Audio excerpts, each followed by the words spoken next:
Chers frères et sœurs en Christ, bonsoir et bienvenue à ce temps de prière. Nous sommes au 40e jour de confinement et le Seigneur nous rappelle toujours de sa présence et de son soutien. Il nous protège et cette protection ressemble à celle de l'aigle pour ses petits, car il nous dit « Vous avez vu comment je vous ai amené ici près de moi, comme un aigle porte ses petits sur son dos. » Reconnaissons les bienfaits du Seigneur à notre égard et rendons-lui grâce de nous avoir libérés du péché et de la mort. Le psalmiste nous dit, le psaume 139, « Les ténèbres m'écrasent, mais la nuit devient lumière autour de moi. Même la ténèbre pour toi n'est pas ténèbre, et la nuit comme le jour est lumière. » Chers amis dans le Christ, en silence, en présence du Dieu Tout-Puissant et d'un cœur docile et pénitent, confessons nos péchés pour que dans sa bonté infinie et sa miséricorde, il nous accorde le pardon. Ensemble, confessons nos fautes. Dieu de miséricorde, nous confessons que nous avons péché contre toi en pensée, en parole et en acte, par ce que nous avons fait et ce que nous avons omis de faire. Nous ne t'avons pas aimé de tout notre cœur. Nous n'avons pas aimé notre prochain comme nous-mêmes. Nous regrettons sincèrement ces fautes. Humblement, nous nous en repentons. Pour l'amour de ton Fils Jésus-Christ, prends pitié de nous et pardonne-nous. Alors ta volonté fera notre joie, et nous pourrons marcher dans tes chemins, pour la gloire de ton nom. Amen. Que le Dieu Tout-Puissant vous fasse miséricorde, qu'il vous pardonne vos péchés par Jésus-Christ notre Seigneur, qu'il vous affermisse en tout bien, et par la puissance de l'Esprit Saint, qu'il vous garde pour la vie éternelle. Amen. Dieu vient à mon aide. Gloire au Père et au Fils et au Saint-Esprit, ô Dieu qui est, qui était et qui vient, pour les siècles et des siècles. Amen. À la page 50, nous disons ensemble joie et lumière. Joie et lumière de la gloire éternelle du Père, le Très-Haut, le Très-Saint, ô Jésus-Christ. Parvenus à la fin de ce jour, contemplant cette clarté dans le soir, nous chantons le Père, le Fils et le Saint-Esprit de Dieu. Oui, tu es digne d'être chanté dans tous les temps par des voix sanctifiées. Fils de Dieu qui donne vie, tout l'univers te rend gloire. Écoutons et méditons le psaume 61. Psaume de David, au chef des chantres sur instrument à cordes. Ô Dieu, écoute mes cris, sois attentif à ma prière. Du bout de la terre, je crie à toi, le cœur abattu. Conduis-moi sur le rocher que je ne puis atteindre, car tu es pour moi un refuge, une tour forte en face de l'ennemi. Je voudrais séjourner éternellement dans ta tente, me réfugier à l'abri de tes ailes. Car toi, ô Dieu, tu exauces mes vœux, tu me donnes l'héritage de ceux qui craignent ton nom. Ajoute des jours au jour du roi, que ses années se prolongent à jamais, qu'il reste sur le trône éternellement devant Dieu. Fais que ta bonté et ta fidélité veillent sur lui. Alors je chanterai sans cesse ton nom en accomplissant chaque jour mes vœux. Gloire soit au Père, au Fils et au Saint-Esprit. Écoutons et méditons le psaume 65. Au chef des chantres, psaume de David. Cantique. Avec confiance, ô Dieu, on te louera dans Sion, et l'on accomplira les vœux qu'on t'a faits. Ô toi qui écoutes la prière, tous les hommes viendront à toi, des iniquités m'accablent. Tu pardonneras nos transgressions.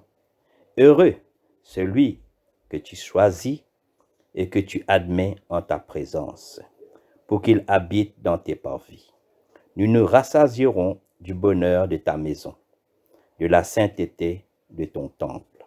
Dans ta bonté, tu nous exauces par des prodiges, Dieu de notre salut, espoir de toutes les extrémités lointaines de la terre et de la mer. Il affermit les montagnes par sa force. Il est saint de puissance. Il apaise les mugissements des mers, les mugissements de leurs flots et le tumulte des peuples. Ceux qui habitent aux extrémités du monde s'effraient de tes prodiges. Tu remplis d'allégresse l'Orient et l'Occident. Tu visites la terre et tu lui donnes l'abondance. Tu la combles de richesses. Les ruisseaux de Dieu est plein d'eau. Tu prépares le blé quand tu la fertilises ainsi, en arrosant ses sillons, en aplanissant ses mottes. Tu la détrempes par des pluies, tu bénis son germe. Tu couronnes l'année de tes biens, et tes pas versent l'abondance. Les plaines du désert sont abreuvées, et les collines sont ceintes d'allégresse. Les pâturages se couvrent de brebis, et les vallées se revêtent de froment. Les cris de joie et les chants retentissent. Gloire soit au Père, au Fils et au Saint-Esprit. Lecture du livre d'Exode, chapitre 19. Dieu fait alliance avec le peuple d'Israël. Les Israélites quittent Réphidim le 3e mois après leur sortie d'Égypte, le 1er jour du mois. Ils arrivent au désert du Sinaï et ils installent leur camp dans le désert en face de la montagne. Moïse monte pour rencontrer Dieu. Le Seigneur appelle Moïse du haut de la montagne et il lui dit: « Voici ce que tu diras aux gens de la famille de Jacob, les Israélites. Vous avez vu vous-même ce que j'ai fait aux Égyptiens. Vous avez vu comment je vous ai amenés ici auprès de moi. Je vous ai portés sur les ailes d'un aigle. Et maintenant, si vous écoutez mes paroles et si vous respectez mon alliance avec vous, vous serez pour moi comme un trésor parmi tous les peuples. Oui, le monde entier est à moi, mais vous serez pour moi un royaume des prêtres, un peuple choisi pour me servir. Voilà ce que tu diras aux Israélites. Moïse revient au camp, il réunit les anciens d'Israël. Et il leur dit tout ce que le Seigneur a commandé. Tout le peuple répond d'un seul cœur. Nous ferons tout ce que le Seigneur a dit. Moïse rapporte la réponse du peuple au Seigneur. Le Seigneur dit à Moïse, « Je veux venir auprès de toi dans un épais nuage de fumée. Alors le peuple pourra entendre quand je parlerai avec toi. Et il aura confiance en toi aussi pour toujours. » Moïse répète au Seigneur la réponse du peuple. Le Seigneur dit encore à Moïse, « Retourne vers le peuple. Dis-leur de se rendre purs aujourd'hui et demain, et de laver leurs vêtements. Il faut qu'ils soient prêts le 3e jour. Oui, ce jour-là, je descendrai sur le mont Sinaï devant tout le peuple. Fixe des limites autour de la montagne et dis-leur, ne montez pas sur la montagne et ne vous en approchez pas. Si quelqu'un s'approche de la montagne, il faut le tuer. Que ce soit une personne ou un animal, on ne les laissera pas vivre. Personne ne touchera le coupable, mais on le tuera en lui jetant des pierres, en lui lançant des flèches. Quelques-uns monteront sur la montagne seulement quand la corne de bélier sonnera. Moïse descend de la montagne vers le peuple. Il leur demande de se rendre purs et de laver leurs vêtements. Puis il leur dit, « Soyez prêts pour après-demain. Ne vous unissez pas à vos femmes. » Le 3e jour, tôt le matin, il y a sur la montagne de coups de tonnerre, des éclairs et un épais nuage de fumée. On entend le son très puissant d'un corne de bélier. Dans le camp, tout le peuple tremble de peur. Moïse fait sortir les Israélites du camp pour rencontrer Dieu. Ils s'arrêtent en bas de la montagne. Le Seigneur descend sur la montagne du Sinaï au milieu du feu. Alors la montagne est couverte de fumée. Partout la fumée monte comme celle d'un grand feu.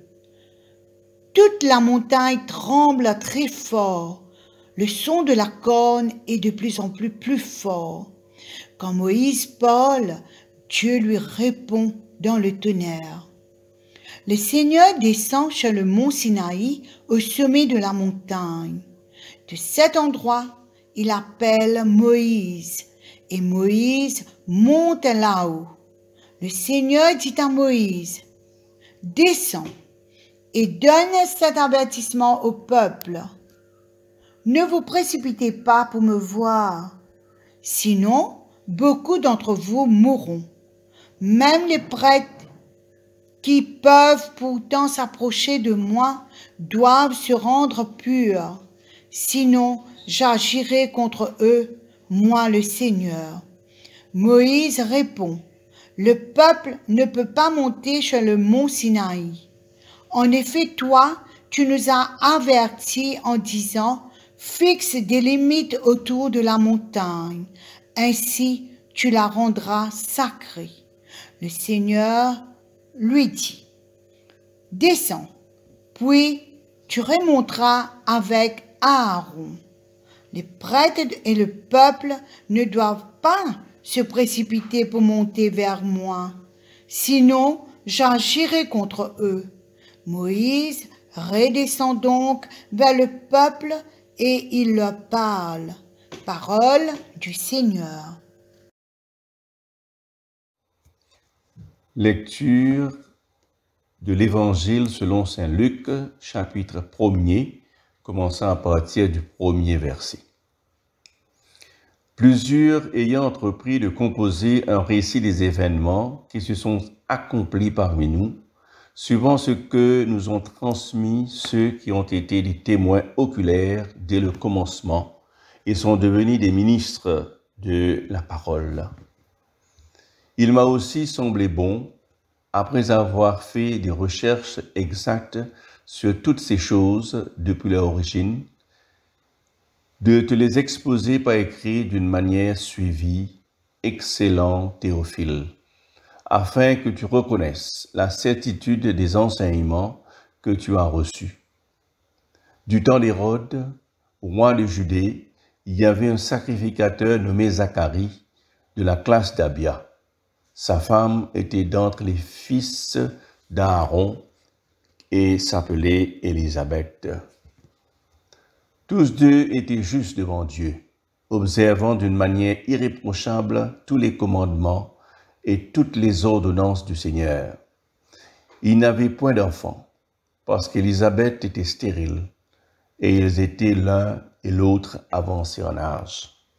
Or, pendant qu'il s'acquittait de ses fonctions devant Dieu, selon le tour de sa classe, il fut appelé par le sort, d'après la règle du sacerdoce, à entrer dans le temple du Seigneur pour offrir le parfum. Toute la multitude du peuple était dehors, en prière, à l'heure du parfum. Alors un ange du Seigneur apparut à Zacharie et se tint debout à droite de l'autel des parfums. Zacharie fut troublé en le voyant, et la frayeur s'empara de lui. Mais l'ange lui dit, « Ne crains point, Zacharie, car ta prière a été exaucée. Ta femme Élisabeth t'enfantera un fils, et tu lui donneras le nom de Jean.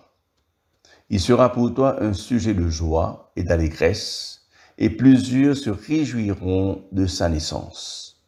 Car il sera grand devant le Seigneur, il ne boira ni vin, ni liqueur enivrante, et il sera rempli de l'Esprit Saint dès le sein de sa mère. Il ramènera plusieurs des fils d'Israël au Seigneur leur Dieu.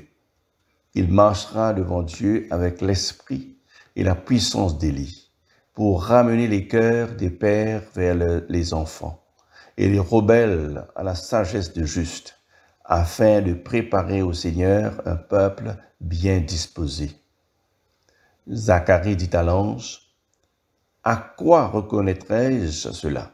Car je suis vieux, et ma femme est avancée en âge. » L'ange lui répondit, « Je suis Gabriel, je me tiens devant Dieu, j'ai été envoyé pour te parler et pour t'annoncer cette bonne nouvelle. Et voici, tu seras muet, et tu ne pourras parler jusqu'au jour où ces choses arriveront, parce que tu n'as pas cru à mes paroles qui s'accompliront en leur temps. » Cependant, le peuple attendait Zacharie, s'étonnant de ce qu'il restait si longtemps dans le temple. Quand il sortit, il ne put leur parler, et ils comprirent qu'il avait eu une vision dans le temple. Il leur faisait des signes, et il resta muet. Lorsque ses jours de service furent écoulés, il s'en alla chez lui. Quelque temps après, Élisabeth, sa femme, devint enceinte. Elle se cacha pendant 5 mois, disant, « C'est la grâce que le Seigneur m'a faite, quand il a jeté les yeux sur moi pour ôter mon opprobre parmi les hommes. » Ici termine la leçon.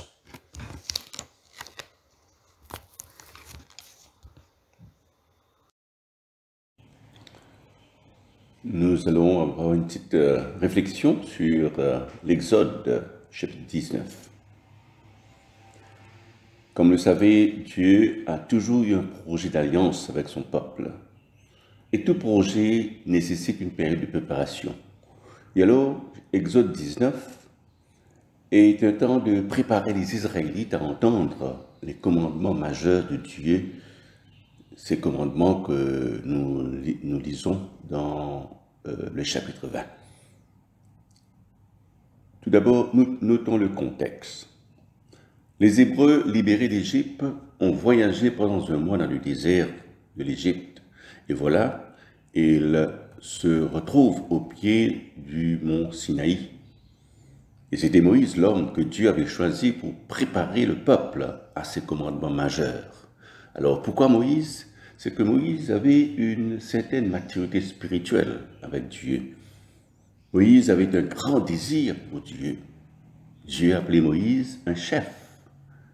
Et nous voyons dans ce chapitre qu'il donne à Moïse des instructions. Les Hébreux doivent se rappeler de ce que Dieu a fait pour eux. Le peuple devait se consacrer, c'est-à-dire être saint pendant 3 jours en préparation de la présence de Dieu et pour recevoir ses commandements. Alors, qu'est-ce que nous pourrons déduire de ce chapitre 19 pour notre vie d'aujourd'hui? Tout d'abord, comme nous l'avions noté, nous, chrétiens d'aujourd'hui, nous sommes comme les Hébreux de l'époque. C'est-à-dire que nous avons été libérés de l'esclavage du péché. Nous ne sommes pas seuls. Nous avons une église. Nous avons d'autres chrétiens où nous vivons. Nous côtoyons ces chrétiens tous les jours de notre vie. Il y a des moments dans nos vies où nous serons comme dans un désert. Il y a des moments de maladie, moments de catastrophe, moments de besoin. Nous sommes aussi comme Moïse, le chef choisi par Dieu, car Dieu appelle chaque chrétien à être juste et responsable, et aussi à être prêtre. Nous, chrétiens, nous avons la promesse du pardon par la croix de Jésus-Christ. Parce que Dieu est toujours saint. Nous aussi, nous sommes appelés à être saints, comme les Hébreux de l'époque ont été appelés à l'être. Comme le Seigneur Dieu a demandé aux Hébreux de se préparer à le recevoir et à recevoir sa parole, nous aussi, nous sommes appelés à le prier et à étudier sa parole. Mais avant de le faire, il nous faut d'abord noter ce que Dieu a fait pour nous personnellement. Il nous faut faire l'inventaire des promesses d'amour, des promesses de vie éternelle de Dieu. Nous devons noter comment Dieu se révèle à nous personnellement et bien sûr, rendre grâce à Dieu pour cela. Et nous devons aussi confesser nos péchés et poursuivre le chemin de la sainteté. Et ainsi, nous pourrons professer l'amour et l'engagement envers Dieu avec notre cœur, notre âme et notre esprit, et non pas seulement avec nos lèvres. Amen.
L'amour est le chant de nos cœurs. l'amour et le chant de nos cœurs reconnaissants. Oui, nos cœurs sont reconnaissants de qui tu es, Jésus, notre roi.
Jésus.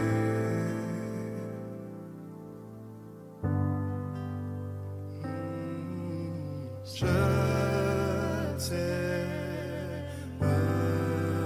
tant, je t'aime tant, je t'aime tant, Jésus. Reçois ce chant, Jésus. Je t'aime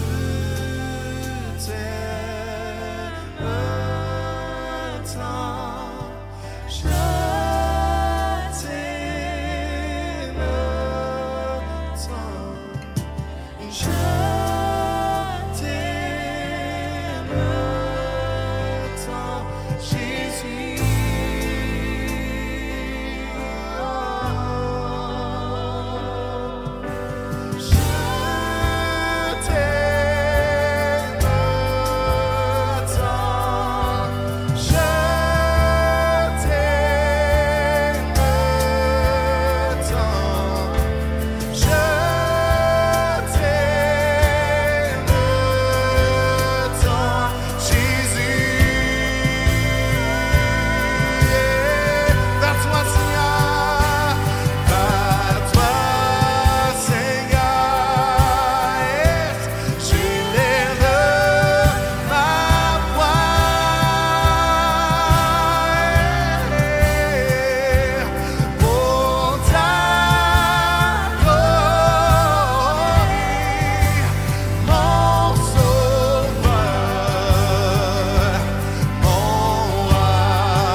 À la page 151, nous disons ensemble le Magnificat. Mon âme exalte le Seigneur, exulte mon esprit en Dieu mon Sauveur. Et ses pensées sur son œuvre s'inventent, désormais tous les âges me diront bienheureuse. Le Puissant fit pour moi des merveilles, saint est son nom. Son amour s'étend d'âge en âge sur ceux qui le craignent. Déployons la force de son bras. Il disperse les superbes, il renverse les puissants de leur trône, il élève les humbles. Il comble de bien les affamés, renvoie les riches les mains vides. Il relève Israël son serviteur et se souvient de son amour, de la promesse faite à nos pères en faveur d'Abraham et de sa race à jamais. Gloire au Père et au Fils et au Saint-Esprit, pour les siècles des siècles. Amen. Nous disons ensemble le symbole des apôtres.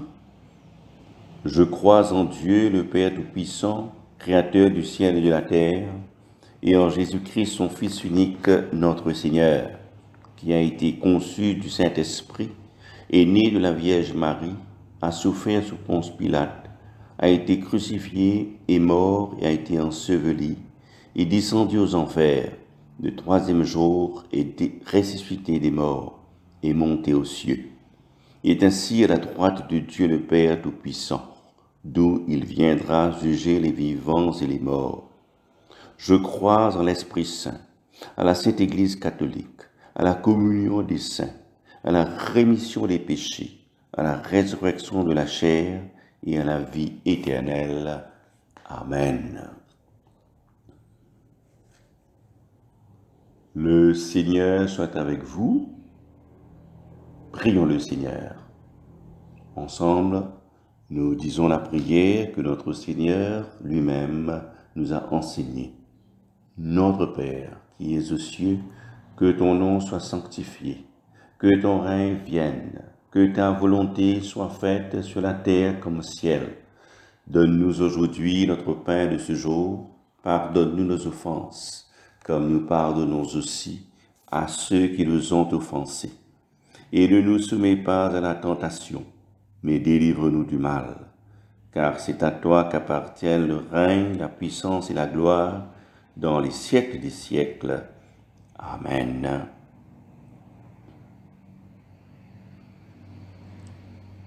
Demandons au Seigneur que ce soir tout entier soit parfait, saint, paisible et sans péché. Après chaque pétition, nous répondons, nous t'en supplions, Seigneur. Que tes saints anges nous conduisent dans les voies de la paix et de la bonne volonté. Que nous obtenions le pardon de nos péchés et la rémission de nos fautes. Que tu accordes la paix à ton Église et au monde entier. Que notre vie ait une fin chrétienne dans la foi et le respect de ton nom, et que nous ne soyons pas condamnés au redoutable tribunal du Christ. Que nous soyons réunis par le Saint-Esprit dans la communion de tous tes saints. Nous confions les uns les autres au Christ et lui offrons toute notre vie.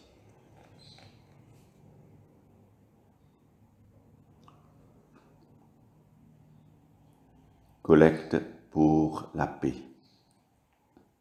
Ô Dieu, qui nous fait désirer ce qui est saint, choisir ce qui est juste et accomplir ce qui est bon, donne à tes serviteurs cette paix que le monde ne peut donner, afin que nos cœurs s'attachent à tes commandements et que, délivrés de la crainte de tout ennemi, nous puissions vivre dans le calme et la tranquillité par Jésus-Christ, notre Seigneur. Amen. Collecte pour demander la présence du Christ. Reste avec nous, Seigneur, car il se fait tard et déjà le jour baisse. Sois notre compagnon sur la route, enflamme notre cœur, ravive notre espérance, pour que nous te découvrions dans les Écritures et dans le pain partagé. Nous te le demandons dans ta tendresse. Amen. Prions encore le Seigneur. Ce soir, Seigneur, nous continuons à prier pour ces personnes qui travaillent en ce temps de pandémie. Nous prions pour le corps médical, pour ceux qui travaillent dans le port, dans l'aéroport, pour les services de sécurité, enfin pour tous ceux qui travaillent dans les services essentiels, qu'ils puissent être encouragés par toi, afin qu'ils puissent, Seigneur, accomplir leurs tâches selon ta volonté. Répands, Seigneur, en chacun de nous ton esprit de charité. Que nul d'entre nous ne ferme son cœur à ses frères. Renouvelle chacun de nous, Seigneur, dans l'unité, afin que nous puissions manifester ton amour par notre communion fraternelle. Donne à nous tous, Seigneur, la joie de notre vocation, que nous puissions persévérer avec ardeur à ton service. Accorde, Seigneur, à ceux qui meurent l'éternel repos et que brille à leurs yeux la lumière sans déclin. Par Jésus, nous te prions. Amen. Nous disons ensemble l'action de grâce à la fin 58. Dieu Tout-Puissant, Père de miséricorde, nous te rendons grâce de ta bonté et de ton amour envers nous, tes serviteurs indignes, et envers tous ceux que tu as fait. Nous te bénissons parce que tu nous as créés, tu nous as protégés, et tu nous combles des bienfaits de cette vie. Mais surtout parce que dans ton amour inépuisable, tu as racheté le monde par le Fils Jésus-Christ.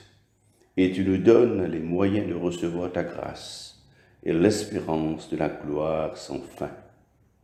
Nous t'en prions, rends-nous sensibles à ta miséricorde, pour que nous te rendions gloire d'un cœur reconnaissant, non seulement de nos lèvres, mais par toute notre vie, en nous mettant à ton service et en marchant devant toi dans la justice et la sainteté tout au long de nos jours. Nous te le demandons par ton Fils Jésus le Christ, notre Seigneur. Amen. Dieu Tout-Puissant, toi qui nous as accordé la grâce de t'adresser d'un cœur unanime notre prière commune, tu as promis par ton Fils que lorsque 2 ou 3 se réuniraient en son nom, tu seras au milieu d'eux. Comble maintenant, Seigneur, nos désirs et nos vœux selon ce que nous est utile. Donne-nous en cette vie la connaissance de ta vérité et dans le monde à venir la vie éternelle. Amen. Bénissons le Seigneur. La grâce de Jésus-Christ notre Seigneur, l'amour de Dieu le Père et la communion de l'Esprit Saint soient toujours avec nous. Amen. Je vous remercie tous d'être avec nous ce soir pour ce temps de prière et je vous souhaite une nuit paisible.